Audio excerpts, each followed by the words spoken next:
Et bonjour à tous et bienvenue pour cette nouvelle vidéo. Aujourd'hui, je vais vous montrer comment réaliser un pesto à l'ail des ours. L'ail des ours, c'est cette espèce de feuille de muguet que vous me voyez en train de ramasser là, et ça pousse dans les forêts humides où coulent les ruisseaux ou dans la tourbe.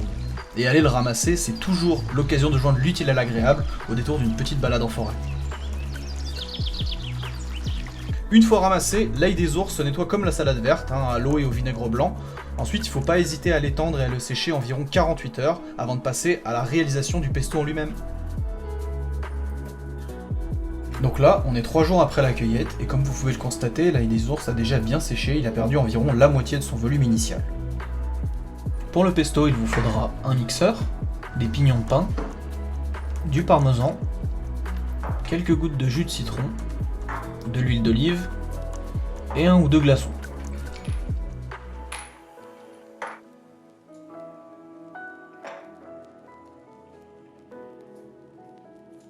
Pour commencer, torréfiez vos pignons au départ à froid.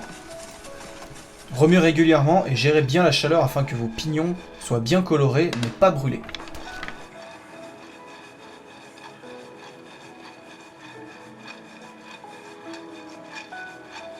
Une fois que vos pignons sont bien torréfiés, laissez-les tiédir quelques minutes.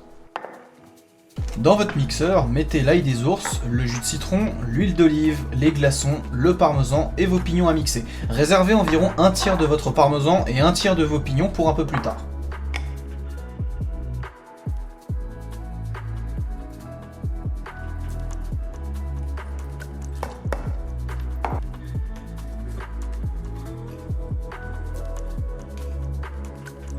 Les glaçons et le jus de citron, c'est là pour fixer la couleur verte du pesto et permettre une meilleure conservation. Pour un pesto plus classique avec du basilic, remplacez simplement votre ail des ours par du basilic. Vous pouvez aussi compléter cette recette avec du basilic frais.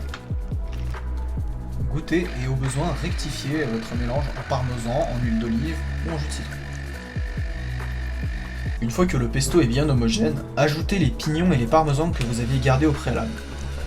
Remixez brièvement, ça apportera une mâche et une texture très agréable au pesto.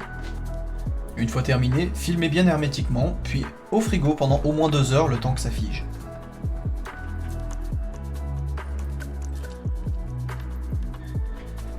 Ce pesto accompagnera idéalement une assiette de pâtes.